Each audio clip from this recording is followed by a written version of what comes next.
तो पिछले एपिसोड में हमने देखा था कि युनफेई और उसके साथी सोल माउंटेन के अंदर चले जाते हैं, जहां उनका सामना कुछ लोगों के साथ होता है। पर युनफेई उन सभी लोगों पर भारी पड़ रहा था और उन पर एक अटैक कर देता है। पर पवेलियन मास्टर सही समय पर वहां आकर सभी लोगों को बचा लेते हैं। तभी युनफेई मास्टर को एक टोकन देता है और मास्टर युनफेई के टोकन से उसे पहचान लेता है। इसके बाद वो सभी पैलेस की ओर जाने लगते हैं। अब आगे तो एपिसोड की शुरुआत में हम पवेलियन मास्टर को देखते हैं, जो युनफेई से कहते हैं कि मेरा तियानजी पवेलियन दुनिया की सारी जानकारी को नियंत्रित करता है, पर किसी को हमसे कोई जानकारी चाहिए तो उसे अपनी सोल हमें देनी होती है। पर युनफेई के पास एल्डर द्वारा दिया गया टोकन होता है, जिसकी वजह से मास्टर युनफेई को 7 साल पहले हुए हादसे के बारे में बताने को मान जाते हैं। फिर जुओसी को आदेश देते हैं कि वो युनफेई को अपने साथ ले जाए और उस दिन जो उसके माता पिता के साथ हुआ था वो सब दिखाए। इसके बाद जुओसी युनफेई को अपने साथ ले जाने लगती है। तभी रास्ते में उसे शुई मिलती है। वो जुओसी से बोलती है कि इसने हम पर अटैक किया था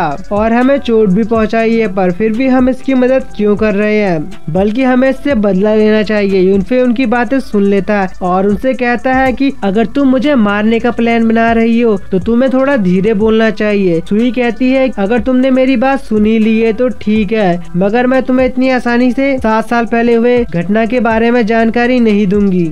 उसके बदले में तुम्हारे साथ जो वो लड़की है उससे 3 सालों तक मेरा अंगरक्षक बन के रहना होगा। मिंग को सुई पर बहुत गुस्सा आता है। मिंग कहती है कि तुम इस लायक नहीं हो और सुई से लड़ने के लिए तैयार हो जाती है, पर युनफेई मिंग को रोक लेता है। युनफेई कहता है कि तुम्हें इतना गुस्सा नहीं करना चाहिए क्योंकि तुम जूलियो की प्रैक्टिस कर रही हो। तुम्हारे गुस्से की वजह से तुम्हारे कल्टीवेशन खराब हो सकता है। सुई हैरान होते हुए पूछती है तुम्हें कैसे पता कि मैं जूलियो की प्रैक्टिस कर रही हूँ। युनफेई उसे बताता है कि 1 महीने के बाद तुम्हारी कल्टीवेशन खत्म हो जाएगी और तुम मारी जा सकती हो। तभी जुओसी कहती है आखिर तुम्हें ये सब कैसे पता। तो युनफेई बताता है कि ये 9 नेदर पावर में प्रवेश कर चुकी है, पर ये जो प्रैक्टिस करती है वो पूरी तरह से सही नहीं है, उसमें कुछ कमी है। साथ ही युनफेई उसे बताता है हर पूर्णिमा को इसके दिल में दर्द होता है, जैसे कि कोई इसका दिल आग में जला रहा है। जुओसी उसे पूछती है क्या युनफेई सही कह रहा है, अगर वो सच कह रहा है तो तुमने मुझे आज तक क्यों नहीं बताया। सुई कहती है कि मैं ये सब आपको पहले ही बता देती तो मास्टर मुझे जूलियो की प्रैक्टिस करने नहीं देते और मुझे सच में नहीं पता था कि मैं 1 महीने बाद मरने वाली हूँ। तभी युनफेई कहता है अगर तुम मुझे नहीं मिली होती तो तुम शायद 1 महीने बाद मर जाती, पर अब मैं तुम्हें नहीं मरने दूंगा। सुई कहती है क्या तुम सच में मुझे ठीक कर सकते हो। तो युनफेई कहता है मैं जो जानकारी लेने आया वो मुझे एक बार मिल जाए तो उसके बाद मैं तुम्हारी मदद करूंगा। इसके बाद सुई जुओसी से कहती है कि हमें युनफेई को जल्दी से तियानजिंग पवेलियन ले जाना चाहिए। इसके बाद सभी पवेलियन में आ जाते हैं और फिर जुओसी इंफॉर्मेशन को बाहर निकालती है और युनफेई को दे देती है और बताती है कि इस जगह में दुनिया की सारी जानकारी है। युनफेई चेक करता है कि 7 साल पहले उसके पेरेंट्स को किसने मारा था, जिसमें उससे पहला नाम लू किंगशान का पता चलता है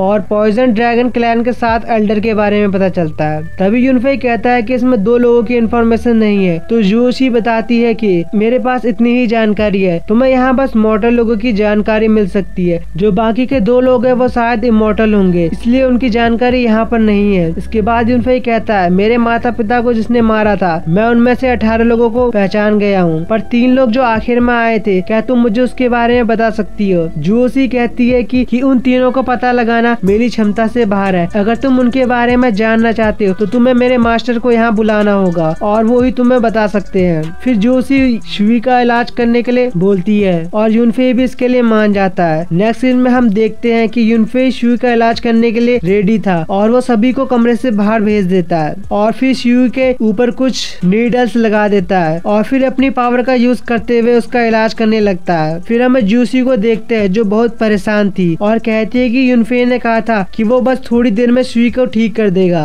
पर अब तक बहुत देर हो गई है। फिर वो गुस्से से दरवाजे को तोड़ देती है और युनफेई के ऊपर आइस ड्रैगन पाम से अटैक कर देती है, पर युनफेई भी अपने 6 आर्मर्ड गॉड टेक्निक का यूज करते हुए उसके अटैक को डिस्ट्रॉय कर देता है। तभी शुई आ जाती है और जुओसी से कहती है कि आप क्या कर रही है, युनफेई ने तो मेरा इलाज करके मुझे ठीक किया है। फिर जुओसी युनफेई से माफी मांगती है। युनफेई कहता है कि मुझे आशा नहीं थी कि मैं 7 प्रिंसेस से यहाँ मिलूंगा, जिस पर जुओसी हैरान हो जाते हुए पूछती है कि आखिर तुमने मुझे कैसे पहचाना। सभी लोग हैरान रह जाते हैं कि आखिर युनफेई इसे कैसे जानता है। तो युनफेई कहता है कि तुम्हारे दाहिने हाथ में 93 अंपायर के पॉइजन स्नेक टूथ मार्क है और जिसके पास आइस ड्रैगन स्पिरिट है वो 7 प्रिंसेस है। फिर यूनफे कहता है आखिर आप इस ब्रोकन सोल माउंटेन पर कैसे आई, पर जुओसी उसे कुछ नहीं बताती है। तो यूनफे कहता है अगर तुम मुझे कुछ नहीं बताना चाहती तो कोई बात नहीं। इसके बाद वो सुई को प्रैक्टिस करने के लिए सही मेथड देता है, फिर यहाँ से जाने लगता है। तभी जुओसी यूनफे से कहती है कि मुझे अभी एक जानकारी मिली है और उसे यूनफे को दे देती है। यूनफे उसे पढ़ने के बाद बोलता है सैनविंग विला में जल्द आ रहा हूँ। जुओसी बताती है कि सैनविंग विला के मालिक का नाम यूसु है, अगर कोई उसकी वाइफ का इलाज कर पाए तो वो उसे जिक्सी इमोर्टल पैलेस से मिला जेड स्लिप दे देगा, साथ ही अपनी बेटी फेंगचुआन से भी उसकी शादी करवा देगा।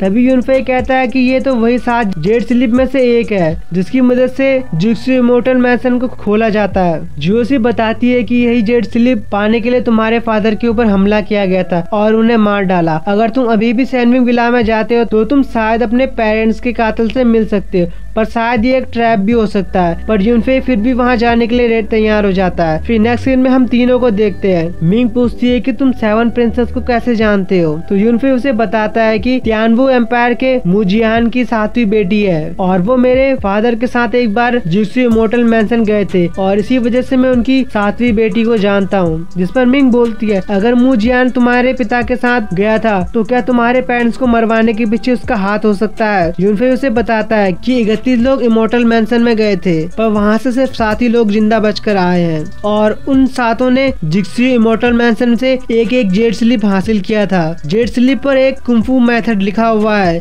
मेरे फादर की तैसंगुआन और मेरे मदर की इमेरियल डम फायर आर्ट इसी से आया है। फिर वो बताता है कि जब मैं 7 साल का था वे सभी एक साथ मिले थे और उन्हें पता चला था कि इन 7 जेड स्लिप को एक साथ जोड़ा जा सकता है। वो 7 जेड स्लिप मिलकर जिक्सी जियानलिंग में बदल गए और यह जिक्सी इमोर्टल मैंशन के सीक्रेट खजाने का दरवाजा खोल सकता था। इसके बाद सभी लोग उस इमोर्टल मैंशन में जाना चाहते थे पर मेरे पेरेंट्स ने वहाँ जाने से इनकार किया। वो वहाँ नहीं जाना चाहते थे क्योंकि उस समय मैं बहुत ही ज्यादा छोटा था और मेरा ख्याल रखने के लिए भी कोई नहीं था। पर जब मैं 12 साल का था तब उनमें से कुछ लोगों ने क्वीन युवान के साथ मिलकर मेरे पेरेंट्स पर हमला कर दिया और उन्हें मार डाला। मिंग पूछती है कि 7 प्रिंसेस शायद इसके बारे में कुछ जानती होगी, तुम्हें उससे कुछ पूछना चाहिए। जिस पर यूनफे कहता है कि 7 प्रिंसेस अचानक से ब्रोकन सोल माउंटेन में आई है, मुझे कुछ अजीब लगता है और उसने मुझे पूरी जानकारी भी नहीं दी है। जरूर वो हमसे कुछ छिपा रही है और इसके बारे में मैं उससे कुछ नहीं पूछ सकता।